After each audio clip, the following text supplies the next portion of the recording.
Welcome to Fun with Annuities with your host, me, Stan the Annuity Man, America's annuity agent. Can annuities be fun? Can contractual guarantees be fun? Absolutely they can. Find out the brutal facts about annuities with no sales pitches or high-pressure nonsense. Just the brutal and factual annuity truth, which is all you need to hear. Let's have some fun with annuities, and let's have that fun start right now.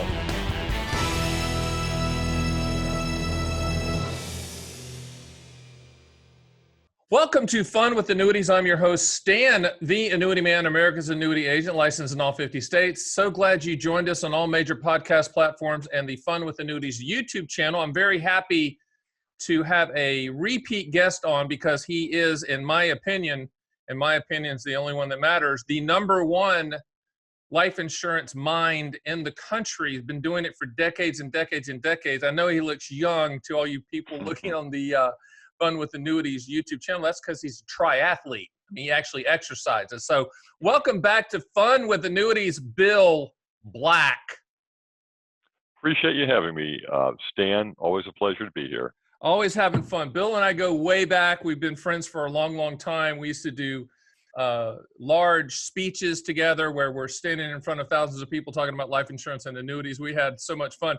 And the fun part about Bill and I is Bill's like 6'8", I'm 6'6". So when we walk into a room, it's like, holy crap, look at those guys, man. They're huge. And I always tell people, it's just, we see the markets better. We see things better because we're taller. Mm-hmm. We don't have any people in our way, right, Bill? Right. That's right. We can see over the crowd. Exactly. Let's jump right in. Bill Black has forgotten more about life insurance than anyone knows. And that's saying a lot. He has a mind for life insurance like I've never seen. And he is the reason, and that's the reason that every single person that says, hey, Stan, who would you recommend for life insurance? Every single person goes to Bill Black. And if you're on this call and you've talked to Bill, he's just like me. He shoots it straight. He's factual. He's not going to BS you. There's no sales pitches. And if Bill Black never sold another life insurance policy in the world ever, he's going to be fine. Been doing this for decades and decades and decades. In fact, he might even have the record for as many, I guess, $1 million roundtable awards. I mean, this guy is prolific. Bill, tell me about the life insurance industry in 2022 that's different from 2021. Is there anything that we're going to see markedly different with the products out there? You know, there is some significant changes that are going on. So one thing, I don't know if you saw the other day, where the president of One America came out, and One America is a very large life insurance company, and they said that the mortality was up 40% in certain age groups, if I'm not mistaken, 18 to 64 in the last year. That means dying, Bill. Mortality means dying, correct? And if you're an insurance company paying out the claims faster than you anticipated, that has to do with pricing. Yes. Now, the other thing that has to do with pricing is interest rates. And so interest rates have gone through the floor, as we all know. I had a client's statement come across my desk from a bank today. No surprise, the bank was paying him 0.01% on his cash. Let's just call it zero interest. And as you've said many times before, everything is a function of the 10-year Treasury rate, right? So when rates are very, very low, it's very difficult for an insurance company to make money on the premiums that they collect and hold, because when they collect a premium, they expect to have earnings on that money, which helps discount the premiums they charge. What does that have to do with anything? It means that insurance companies are repricing their policies. Some companies have totally gotten out of the life insurance business. And then the type of policy that you and I used to always kind of use as the go-to policy called the guaranteed premium policy, which was a lot like term to age 100, right? Rock bottom premium. The client had a significant survivor's benefit, but was paying very little for it. That's what I have. I've got, so if I show up dead unexpectedly, Bill, then my wife and kids have offed me. So just remember that. But yeah, that's what I have. right? Level And, term is what we call it as well. yeah, and so you have level term premium that's level for 10, 15, 20, or 30 years. Mm-hmm. So I was talking to a client just the other day, and he said, well, why is my insurance higher than these online quotes I can get? And I said, well, because your term is level till you're 100 years of age, which is a little bit different than, I mean, 20-year level term is going to be more expensive than 10-year level term because you're guaranteeing the rate out for a longer period of time. And you can Mm-hmm. imagine that a 30-year level term is going to be higher than a 10-year level term, because if you're Right. 35, at the end of 10 years, you're 45. At the end of 30 years, you're 65. There's a difference in mortality in those intervening years. Well, so you're 35, you're 45, you're 55, and you buy a 30-year level term policy, that's not going to take you to life expectancy. No. So if you have a permanent need for insurance, for example, estate taxes, liquidity for debt, for family, for whatever reason, you're typically going to need a policy that's going to last you longer than those level premium periods, but you don't want to pay a lot more for it. Hence the type of Mm-hmm. policies we're talking about, the guaranteed premium universal life, which we call, as a descriptive name, term to age 100, because you can guarantee that premium till they're 100 years of age. How do the insurance companies do that? Well, they do a mathematical calculation. What do we have to pay out? What's the life expectancy? And then they discount that. And when you are earning zero on your money, there's not a lot of room for discounting. So those policies are coming off the market.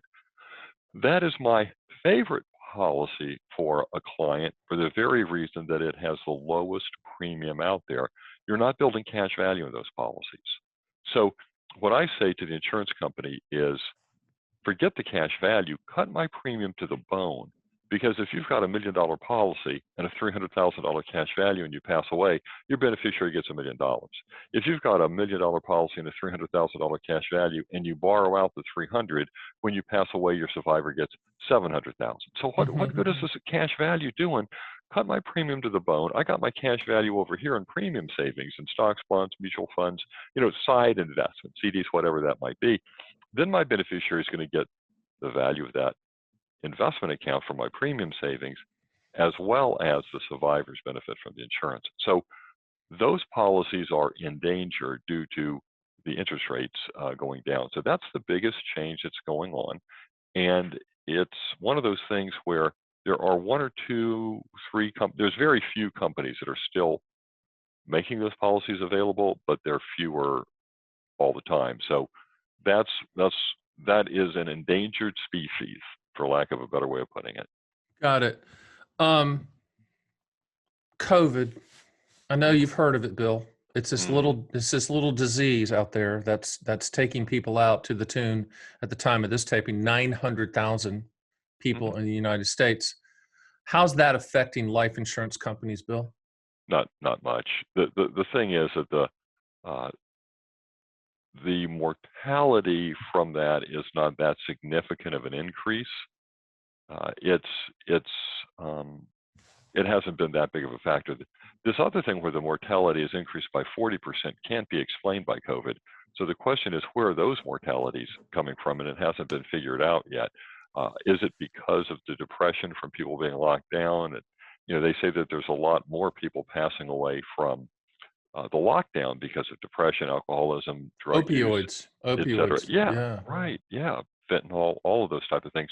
So I was just reading an article the other day getting off point, but between 18 and 45, more people are dying from fentanyl than COVID, car accident, suicide, and something else combined. So there's a lot of factors out there, and these are all recalculated into rates every year by the insurance companies, because one thing about mortality, it's a pretty exact science. You can look at a mortality curve, and a lot of the times at the beginning of the year, the carriers know what they're going to pay out at the end of the year. And you really kind of want that, because you don't want an insurance company that you're insured with that hasn't done their math right and they're not around to pay your claim, right? So that doesn't happen in life insurance. In life insurance, mortality is pretty well predicted. The only thing that happens is people end up living longer than was anticipated because of medical breakthroughs, which means the carrier can hold on to your money longer before they pay it out, which gives them a premium savings, which lets them reduce what they charge you,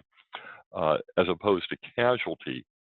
which is like what you have for your boat, your car, your house. How many hurricanes are we going to have this year? How many earthquakes are we going to Yeah. have this year? How many floods, right? That's an unknown variable, but mortality, it's pretty good. That's the reason I always say life insurance companies have the big buildings for a reason, because they know when we're going to die. And as Bill Black said, and this is one of the more motivating things he's ever said to me, he's looked me in the face at breakfast one time in San Francisco, California, and said, "Stan, one out of one of us is going to die." And then he went back and started eating his eggs. And it was an epiphany at that point in time. But that is something that Bill always says, that one out of one of us is going to die. Do you think COVID has forced people to start looking at their legacy a little bit more because of the fragility of life? Do you think life insurance sales will go up in 22 because of that type of motivating factor? Well, it's certainly something that is giving people pause, right? Because of this, because it's in the news all the time, it is certainly making us face our mortality. And the question is, if I'm not here tomorrow, what's going to happen to, my family circle, circumstances, et cetera? And the thing about it is, and one of the people that we know, Joe, he used to, always say, "Tell me the day you're going to die, and I'll tell you, when to buy your life insurance," right? Being sarcastic because you don't know, and you better have that policy in place before you die. Because you know how it is. If you've got the Sure. life insurance, if you don't have the life insurance, that's when you're going to die. Well, we had a call yesterday. A client, 56 years of age, passed away. And he was an attorney, and his wife is just devastated. What happened? You'll never believe it. He broke his ankles. And Ankles like plural? yeah, and then he just never came back from that. He wasn't one of these big overweight guys either. And so it's like you just never know when it's going to happen. And as we get more crowded on the freeways, you can always get in a car accident or anything. So it's really one of those things where people are really starting to realize this with this COVID issue and saying, maybe I should look at this and get this taken care of. But the other thing that happens is, what if you don't pass away, but you're in a bad situation? And I had another client, and it happened this week, and it sounds like, yeah, you're just saying this for the No, podcast, but no, Bill's this is got so true. many clients. He's Yeah. seen it all numerous times. So Yeah. go ahead. Another client that has been my client for many years, one of my best clients, and after all these years, they're getting older. The Mrs. slipped and broke her hip. Okay. Now, the older you get, that's not necessarily a mortality factor, but oh boy, it's a disability or long-term care factor. One of the things that has not been good in the past is long-term care insurance. Why is that? Well, because it's very difficult to price the cost of long-term care. You and I know whatever you're paying this year, that's not what you're going to pay next year, the year after, you're going to pay a whole lot more. With How much more? traditional long-term care, that is absolutely the case. Right. And tell me how much more you're going to pay next year, 5 years from now, and you got no idea. So what happens is these long-term care companies are coming to you and saying, "Oh yeah, I know, you started off at this rate, but this year we're going to raise your rates 20%. And if you don't like it, that's okay too. You can keep paying the same rate. We'll just lower the benefit we're paying you." And it's like, well, wait a minute. I want a policy that I can rely on. The other issue with long-term care is you pay those premiums. If you never need the long-term care, all that money was gone. How do we fix that? It's very easy. You take a life insurance policy and you add a long-term care benefit rider on it. And that long-term care benefit rider will pay you, depending on how you structure the policy, 1%, 2%, or 3% of the policy's face value. So take an example of 2%. It'll pay you 2% of the policy's survivor benefit for 50 months. Now, 50 months is a little bit over 4 years, right? 12 months a year, 4 years is 48 And why months. do they put it at 50 months, Bill? Me and you know the answer, but tell the listener. So there's two reasons. One is because most people don't make it in long-term care more than 3.5 years. Statistically speaking, that's about where it is. And the other thing is that this 2%, you can turn it on, turn it off. You need long-term care. For example, this client broke their hip. They might need long-term care for 6 months, and they don't need it after that. You can turn it off, right? So what happens, let's say you've got a $500,000 policy, and your long-term care benefit rider is going to pay you 2% of that a month for 50 months. That is going to give you $10,000 a month for long-term care in this example. You might say, well, gee, I don't need 10,000. That's fine. That's the most you can get. You can take anything less than that for your long-term care needs. Then what happens is whatever they've paid you out in long-term care comes to you tax-free, because long-term care benefits are not taxable. And then that also reduces the survivor's benefit. So if you have a $500,000 policy, you took $100,000 in long-term care benefits and pass away, then the balance, or $400,000 in this example, would go as life insurance to your survivor. And that survivor's benefit, the life insurance benefit, is income tax-free to the beneficiary. So this is the way to solve the long-term care problems. You buy the policy that doesn't have an increase in premiums, doesn't have a decrease in the long-term care benefits. You're covering two needs with one policy. That's the best way to get your long-term care needs done and the life insurance at the same time. And in the industry, it's called asset-based coverage, meaning that your money's not just going down the rabbit hole. Okay. And that's one of the big things about traditional long-term care. Most people think, well, I'm not going to do that because I'm just going to pay money. And then if I never use it, money goes poof. What Bill is talking about is controlling the asset and getting long-term care. Right. Yep. And then you get away from some of these long-term care companies who are going to raise rates, lower the benefits. Or what else happens is some of these companies have sold their block of business. So you bought a long-term care policy in the past with Company A, and Company A decides they don't want to be in the business anymore. They take those long-term care policies, what we call that block of business, and sell it to Company B. Well, now you're with Company B. You didn't negotiate for that. You didn't expect that. What's the financial condition of Company B? I mean, you get into all sorts of other concerns. It's called novation, that you're all of a sudden you're here, but now you're there, and you didn't have anything to say about it because the company just sold your policy. And if it's not a well-rated carrier, now maybe your long-term care policy is in some form of jeopardy if that company's not financially sound. So there's a lot of issues to be concerned about and to be wary of. Now, just a reminder who that is we're talking to is Bill Black, arguably the number one mind in the life insurance industry. He's one of the top agents every single year nationally. I've been doing this for decades. And when I say decades, I think he's on number 4 now. Yeah. Four 43 plus years. Yeah, 43 years of life insurance experience.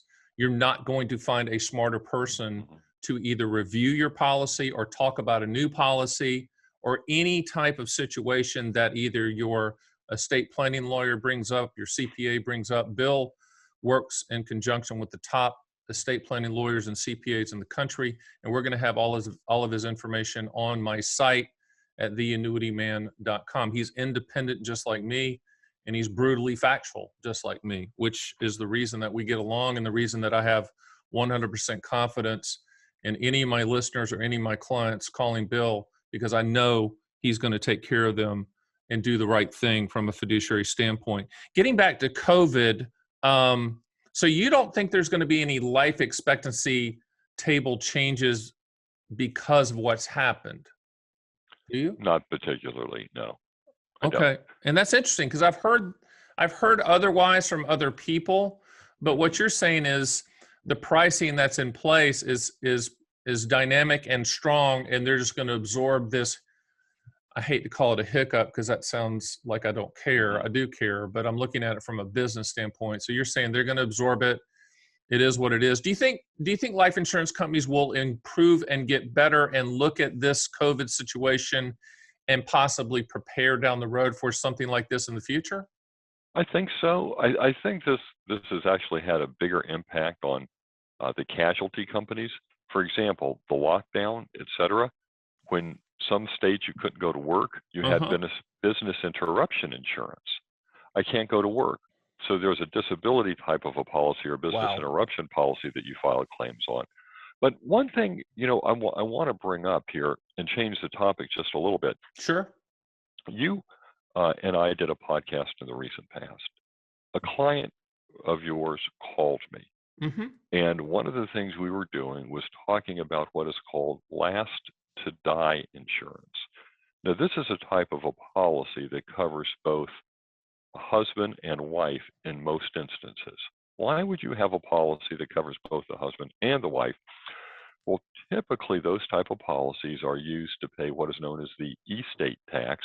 When we pass away, anything that is in our taxable estate may or may not be subject to taxation.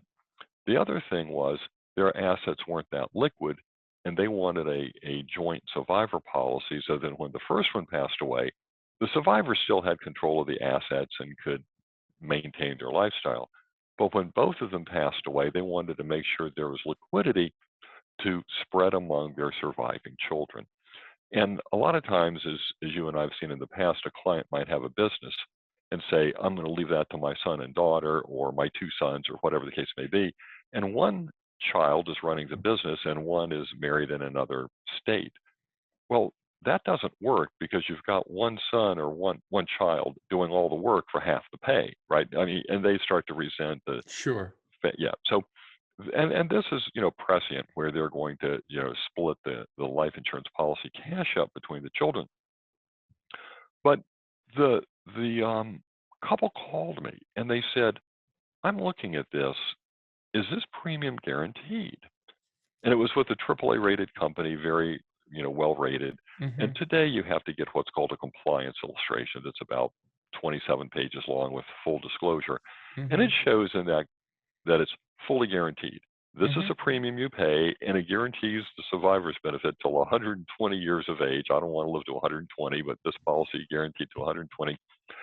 And not only is the premium guaranteed, but that amount of survivor's benefit is guaranteed. And she said, well, the last person that came here, I was looking at this, and they had this one column that said current and another column that said guarantee, and the guarantees went away after like 10 years. And I said, yeah, exactly. That's why we don't market that.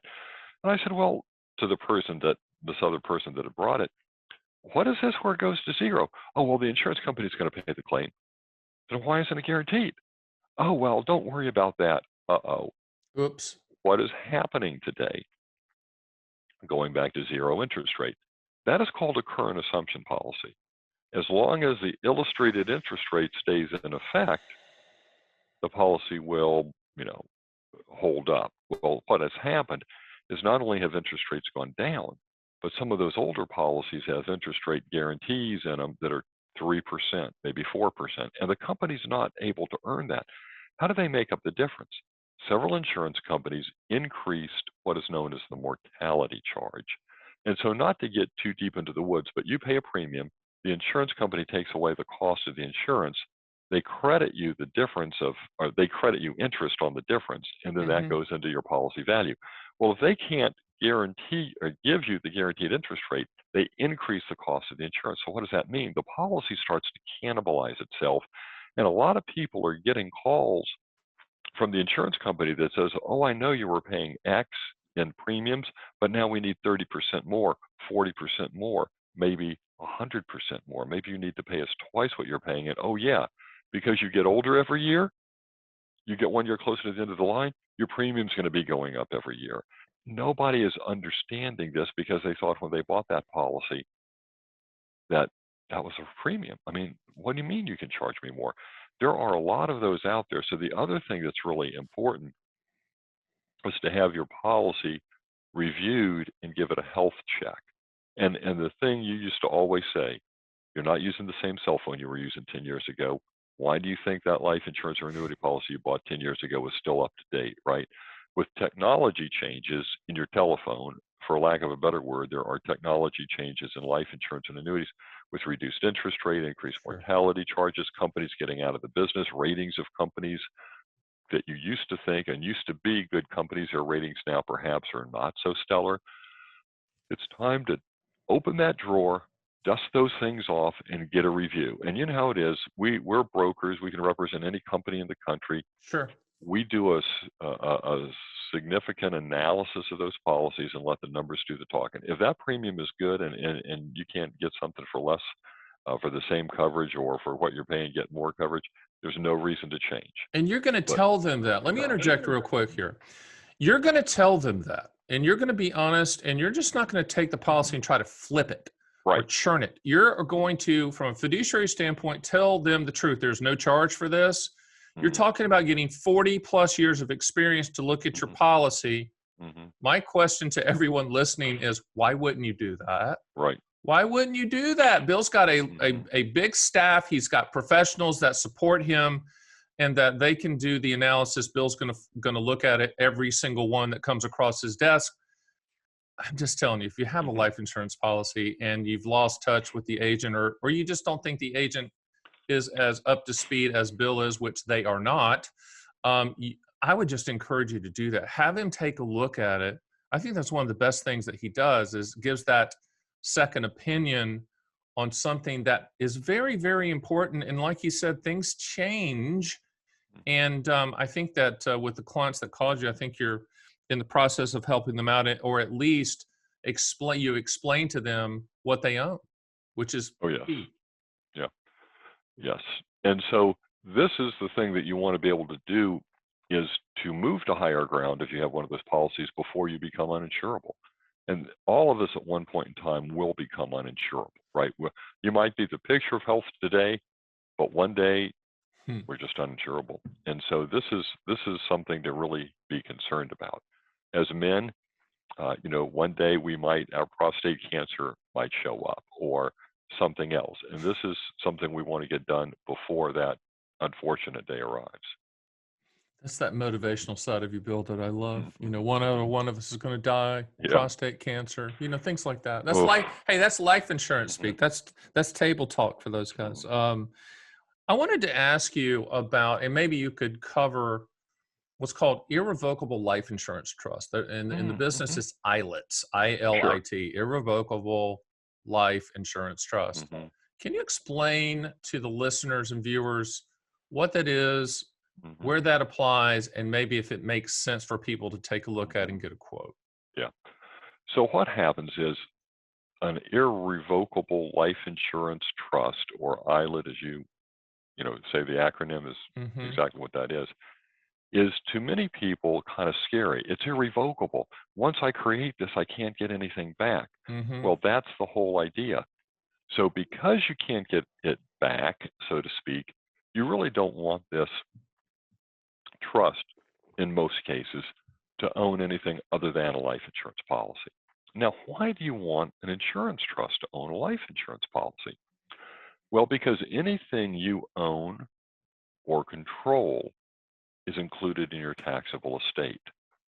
So to make life simple, if we have a net worth of zero, just to make it simple, except we own a life insurance policy on our life for $1 million, when we pass away, our taxable estate is worth $1 million. So whatever the value of that life insurance policy that you own, it increases your taxable estate by that much, which could make you have to pay an estate tax. Well, what people will do is they will have this life insurance policy owned by a trust. When you die, you don't own the policy, the trust does. So that policy is now not included in your taxable estate. And so let's say that the beneficiary that you have is two children, right? Now they could own that policy themselves, and that would be out of your estate. But a lot of times we'll have a client say, well, you know what? It's not my two children that I'm worried about. It's who they married. Because when that policy pays out to them, I'm worried about their spouse getting their Right. hands on that money and dissipating it. So the life insurance policy held by the trust, when the insured passes, those proceeds pay to the trust, then the trust has to dole out the money according to the terms of the trust. And so that's a layer of protection uh, to make sure in certain instances that money doesn't get, lack of a better word, wasted, dissipated, et cetera. So that's one reason to have an insurance trust. The other reason is what happens when you have multiple beneficiaries. If you've got 4, 5, 6, 7 beneficiaries, children, grandchildren, a combination thereof, it then becomes kind of cumbersome to have a policy owned by one person and which is not the insured, and then have 7 beneficiaries. Because if I've got a policy on my life and I name somebody else as the beneficiary that's not my spouse, it could possibly be subject to a gift tax.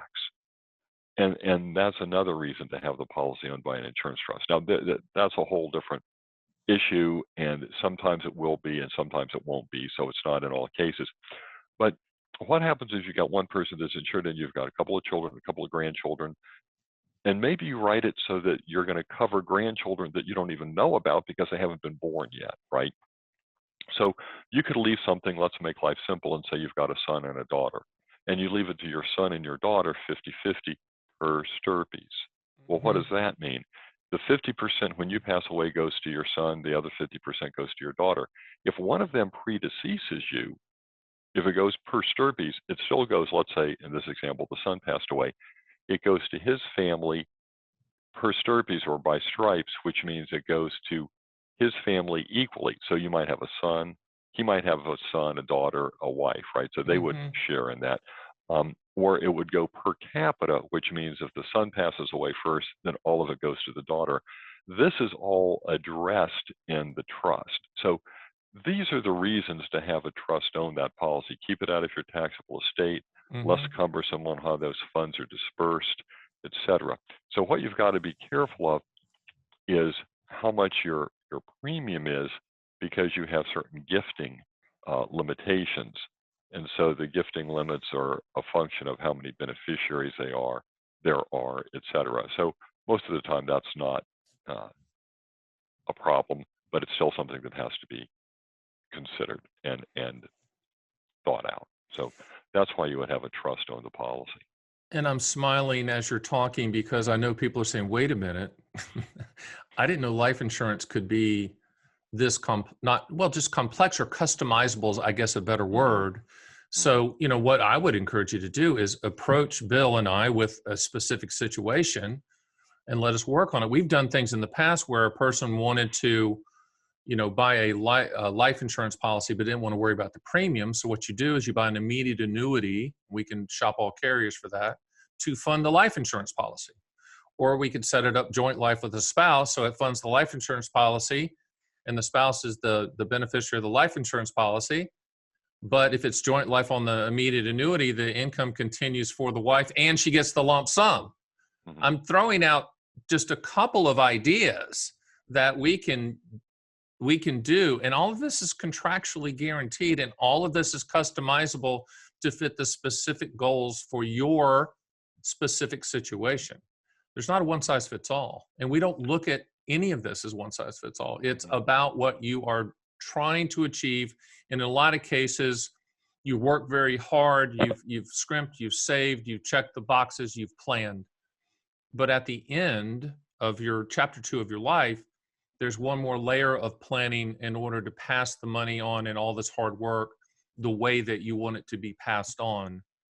Can you add to that, Bill? Yes. The other thing that some people use life insurance is as an asset class. So you'll look at a person's net worth, and they might be worth millions of dollars. Okay, but it's not in liquid investments. And so when the spouse passes away, the rainmaker, a lot of times the spouse can't generate the same income. Sure. I've had clients tell me, look, I'm worth 10, 15, 20, $30 million, whatever that number is. I don't need life insurance. Fine. Tell me where your assets are. The value of their business, the real estate their business sits on, their vacation home, their artwork, their jewelry, their house. All of these assets call for cash every month. You've got to make a mortgage payment, the property taxes, et cetera. Life insurance is liquidity. And so, okay, but you know what? I can invest the money and do better than the life insurance. I could share with you an analysis I did for a client. Put it up on the screen if you wanted me to. But you do on these analysis, on these an IRR, which stands for internal rate of return. And whatever the premium stream is, you can calculate in any particular year how much money you would have to earn after taxes. Say that again. After taxes. After taxes to beat the life insurance. Right. And a lot of times at life expectancy, the IRR on these policies is 4 or 5%, which means, let's say that you've got a 30-year life expectancy, you're going to earn 4% or 5% every year after taxes. If you're in a state like California, you got to earn 10% a year on your money every year for the next 30 years. Now, if you can do that, you're probably in the wrong business. You should probably be running a hedge fund, taking 2 and 20, right? And so, like I always say, tell me the day you're going to die. I'll tell you exactly the rate of return you've got to make Sure. on those premiums to Sure. beat the life insurance. And so there's a whole thing about looking at life insurance as a separate asset and looking at that as a rate of return. Because if I show you an illustration where the life expectancy is 4% after taxes, it's kind of hard to say, you know what, that's not a good deal. Because if I could guarantee you 4% a year for the next 20 years, you wouldn't be able to get to everybody. After taxes, of course. Yeah, And I always right. tell people, the life insurance internal rate of returns, the best internal rate of returns you're never going to see, and you're never going to see it because you're dead. Okay. Mm-hmm. So you just have to understand going in that life insurance is a good deal, but it is, I agree with you, looking at it as an asset class, I think is unique to a lot of people. But I think life insurance is in the way, just like annuities issued by life insurance companies, by the way, are in Mm-hmm. the way of the demographic tidal wave of 10,000 plus baby boomers turning age 65 every single day. And when you do Mm-hmm. that, or you approach that, or you're past that, you're thinking about lifestyle and legacy primarily. Mm-hmm. And that comes into the annuities for lifestyle and life insurance for legacy. And life insurance does have Mm-hmm. arguments for lifestyle as well if you use that for long-term care, etc. I really appreciate you going through the irrevocable life insurance trust, because I want to put that in people's back of their head. Mm-hmm. Another thing we covered in a previous podcast, but I want to go back to it because there's a lot of sales pitches out there with unqualified life insurance agents that don't know what they're talking about. And they're talking about policies that they say it's tax-free income, but me and you both know that's a loan on the policy.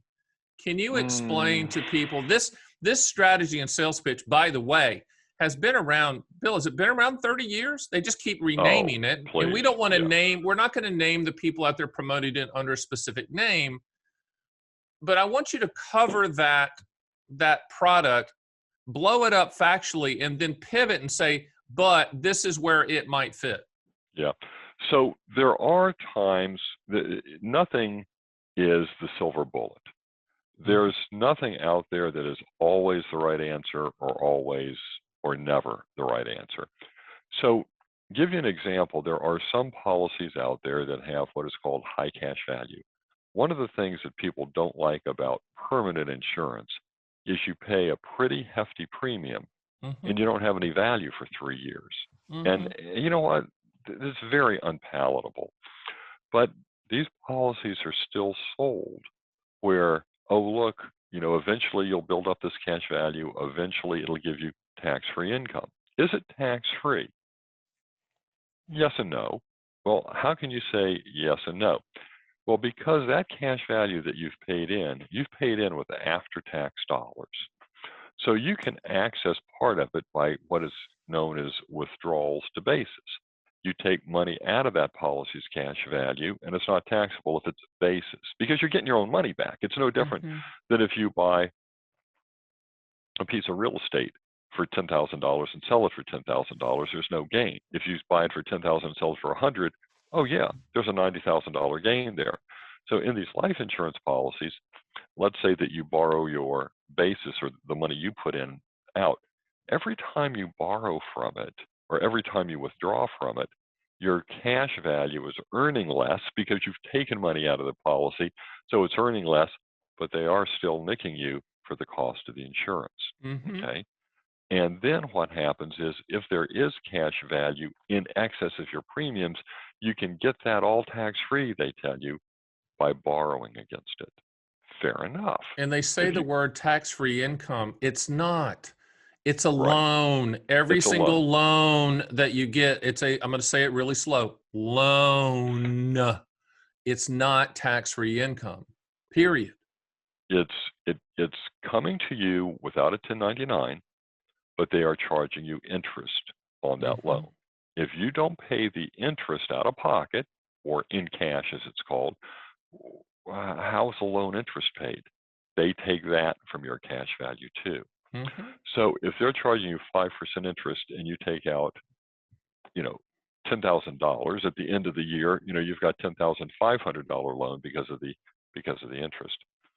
Now what happens is every year that you take out that loan, your loan balance increases, hence the amount of interest that they're charging you Mm-hmm. increases, and then eventually that policy can get what we call in our jargon upside down. That Mm-hmm. means that you've borrowed more than is in the policy, or you've borrowed so much that now the interest that is being charged on your loan every year is finally going to cannibalize your policy. Well, okay, so what? I'll just let the policy go. It's not that easy, because now when that policy lapses, there is an outstanding loan. Well, so what? Let it go. Okay, that's a forgiven loan. That is taxable as ordinary income. That's the problem. Well, Mm-hmm. wait a minute. If it's a life insurance policy, I thought I didn't have to pay it. The theory is if you pass away, let's just say that you've got $1 million policy and your loan outstanding is $600,000 with interest Mm-hmm. and everything. They pay you $1 million, Stan, but oh, wait a minute, you owe us 600. So here's the net 400,000. That's how it works. But because life insurance is income tax free, they're paying that loan back, internally before you get your money Mm-hmm. with the tax-free death proceeds. So the 400 you get is tax-free, and that's why they tell you it's tax-free income. But it's tax-free as long as you die on time, as long as the policy doesn't go upside down, as long as the policy, earns the rate of return it's projected to earn, as long What as if they it don't doesn't, increase Bill? things. What if it doesn't? What if it goes upside down? Now what? Well, you're going to either have to pay in enough to keep that policy going until you pass away, or that loan is going to become taxable in the year the policy lapses. And that can be a big number. And I just want to tell listeners and viewers, with annuities and life insurance, if a sales pitch comes to you and it sounds too good to be true, it is every single time without exception. There are no exceptions. Do not allow a life insurance person to pitch a life insurance policy as an income product. It's not. You're taking loans out. So they can't they just can't make that comparison. Well, let me ask you something. If you were going to buy an investment today, what's the first thing you look at? Charges, costs. Okay. Mm-hmm. Do you know when you pay a premium for life insurance, what I want is the protection. If I pass away, I want my beneficiaries to get the policy proceeds. Fair enough. Okay, that's why we all buy life insurance. Number two, it's liquid. But you know what I don't want to do? I don't want to pay more than I have to for that. I'd like to get $1 million policy and pay $1 for it. Now, I know that's an exaggerated example, but I don't want to pay $900,000 for it because I've got this shiny, thing called cash value on it. That's not doing me any good. You're not building cash value in your car insurance or your home insurance or your boat. So why does life insurance? Okay, so where am I going with this? Is when we buy this coverage, we want to make sure that we're getting it for the right price and the lowest outlay. Now, the other things that you're talking about is the income, et cetera. When you buy those high cash value policies, there are loads that are coming off every premium. Sure. Sometimes it's a 5% premium load. Then it's a mortality cost. And load meaning expense. That's what that means. Right. I'm talking in jargon. Mm-hmm. But you can have of the money that you're quote investing, you can have 5, 7, 9% of that come off the top before it goes to work for you. Let me say this. In fees. And are you going to buy any other type of investment that is going to have 7, 8, 10? Probably not. So this is another thing to be thinking about, is really, what is this costing me? And what is the alternative? And once again, if you have happened to fallen for this sales pitch, have Bill look at that policy, see if there's something better that he can do, and do a possible transfer. He'll look at all options. Bill, I got a kind of a weird question I wanted to ask you, because everyone's talking about crypto, but if people understand what crypto is, it rides on top of what's called blockchain technology. And Sure enough. blockchain technology is a legitimate technology. Crypto gets all of the publicity, but it's riding on top of blockchain, and blockchain's legit. What are the applications that you see or don't see for blockchain in the life insurance side? Or have you thought about that at Yeah, all? not a lot really. I Okay. haven't seen any in just me. I haven't seen anything that has blockchain tied with life insurance. Right now, they're still looking at U.S. dollars to pay the premium, and I haven't seen any type of premium that you can pay with crypto. Well, in crypto, I'm talking about crypto, but I'm talking about the underlying administration using blockchain, not talking about crypto, talking about the administrative side of hmm life insurance companies. I know some are trying to go into that arena. Have you heard a lot of whispers about that, or are they just getting started into that technology? Forgetting crypto Yeah, for a second. yeah, they're just getting started. They're using a lot of it. The blockchain is their way now that they're going to use it to protect from hacking and identity theft, et cetera. Correct. They think that's what they're going to, every time an insurance company or any financial institution plugs a hole, they've got to be right every time. All these hackers have to do is be right one time. And we It's a hear good point. stories all the time about how people are getting in and stealing people's financial information from their bank or anything, right? And so I was talking to the head of the cybersecurity one time, and they said, we think blockchain is going to be the answer to solving these issues. But you got to be careful when you send out an email today that has anything in it, because but by the time it gets from the sender to the receiver, 18 people could have looked at it I and agree. said, "Oh, look at all this type of goodies in here. That's why everything is coming secure now, or you got to download it, etc." And while it might be a pain in the neck, it's a lot better than logging on one morning and saying, "Where's the money in my bank account?" I agree. I was riding down the road in the Stanmobile the other day, and I heard a radio ad about this guy, and I won't mention his name because they're doing a good job marketing. Good for them.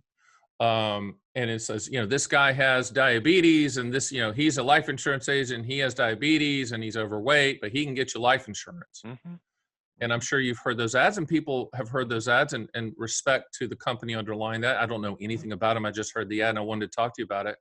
hmm For people out there with underlying conditions like that, what is this company pushing people toward, and what's your opinion on, because I mean, if you look at the stats, a lot of people have underlying conditions. The majority of this country is deemed overweight, or let's just call it gravitationally challenged, as a hmm politically correct. I made that up. Um, what are they pushing on this radio ad for people with diabetes and overweight? What are they selling? So here's the situation. The way we look at it is, a lot of people think, "Oh, I've got this particular morbidity or mortality factor. I'm uninsurable." And quite frankly, most of the time, these people are not uninsurable. They just have some thought that because I've got type 2 diabetes, or because I've got type 2 and a heart attack, or Hmm. whatever the issue or combination of issues is or are, they think that they're uninsurable as a result of that. And the fact is that they're probably not totally uninsurable. Now, sure, there are conditions that make us uninsurable, Sure. but many people have the belief that they are uninsurable and they're not. Now, they might not be insurable at preferred rates, but Hmm. they're still insurable. Okay, so somebody might be rated, which means they're priced up a little bit. But that just means their life expectancy, because of their mortality issues, is shorter than someone of their age. So to give you an example, if you're a smoker age 50, you've got the same life expectancy as a uh, non-smoker age like 38, right? And so I mean, I think I said that wrong. If you're a non-smoker age anyway, you know what I'm saying is there's things that they price it in. They look at the smoking, right? Right. And so you can say the same thing about diabetes, heart issues, et cetera, et cetera, et cetera. So one of the things that we do is we are not writing just one company, because one company can't be all things to all people. And so some people use cigars. Some people use pipes. Some people dip, chew cigarettes. How about vape? Vaping, are they starting to price in vaping? Yes. Oh, yes. And How about that? One of the things that happens is there are some companies that if you have Nicorette, gum, if you have a patch, you get a tobacco user rate. Other companies, you get a non-tobacco user rate unless you're smoking cigarettes. And so it's things like that that you've got to know so that you can put the client with the right insurance company at the right price. Why would you put a person that has a patch and have them tobacco rated when another company of equal stature would give them a non-tobacco rate? So it's different things like that. Some companies look at high blood pressure and high cholesterol as hold on here. Where other companies go, oh, it's under control with medication. They see their doctor every 6 months, standard rating. This is why you want to be able to shop it out to the market. So if you think about a life insurance application, what's the difference between company A and company B's application? Quite frankly, it's the way the questions are laid out, the logo at the top of the page, right? So we'll have a client fill out one application, take one exam, but they sign an authorization that allows us to shop at the multiple different carriers. Now, we're going to start with the one that we think we're going to get it issued with. But for whatever reason, if it comes back and says, we're going to give you this offer and we think we're entitled to a better offer, we've got that sheet that allows us to shop it out to these other companies. And we do that for what reason? To give the client the best rate. That's what it's all about. If that sounds eerily familiar, that's how we do it as well. We shop all carriers for the best contractual guarantee for your specific situation. Bill does the exact same thing. Bill, we've kind of run out of time, but as I do with all of my celebrity guests, I give them one last mic drop moment so you can tell the people just this really neat thing to remember on the way out as they listen to the final part of this podcast. So what is that mic drop moment comment, Bill? Well, that one mic drop moment is one policy that was purchased many years ago. Doesn't mean that it's still in the same situation that you thought it was back then. Things change, interest rates change, mortality changes, companies' ratings change. It's just for peace of mind. Get a health check and a review on that policy. The numbers will speak for themselves. If you've got a CPA, we're always happy to review our findings with you and the CPA. But really, the numbers do the talking. 2 and 2 is going to be 4. It's never going to be 6. And so it's just one of those things where you look at it and you say, you know what, we're doing great here. I can't improve it. Stay with what you've got. Somebody did a good job for you. Or conversely, it might be, wait a minute. There's a better way to do this. And a lot of times, you'll be glad you did, because of the fact that it just gets, it's just an improvement. You're just like you refinance your mortgage. Yeah, you're maximizing the situation using the number one, in my opinion, the number one life insurance expert in the United States. Bill Black, thank you so much for joining us. I really appreciate you being here, and I appreciate all of the viewers and listeners on the number one annuity podcast on the planet, and it just happens to be called Fun with Annuities, and I will see you next week. Thanks for listening to Fun with Annuities. Please hit the subscribe button and make sure to go to my site at theannuityman.com, where you can run your own SPIA, DIA, and QLAC quotes and see a live feed of the best MIGA fixed rates in the country, and even get indexed and income rider quotes as well. You can also sign up for my 6 annuity owner's manual books, and I'll ship them for free and under no obligation. I also encourage you to schedule a one-on-one call with me, Stan the Annuity Man, so we can have a full discussion of your specific situation. It will be the best brutally factual and truthful advice you will ever get, and that's one guarantee you should definitely take advantage of. So join me next time for the number one annuity podcast on the planet, Fun with Annuities.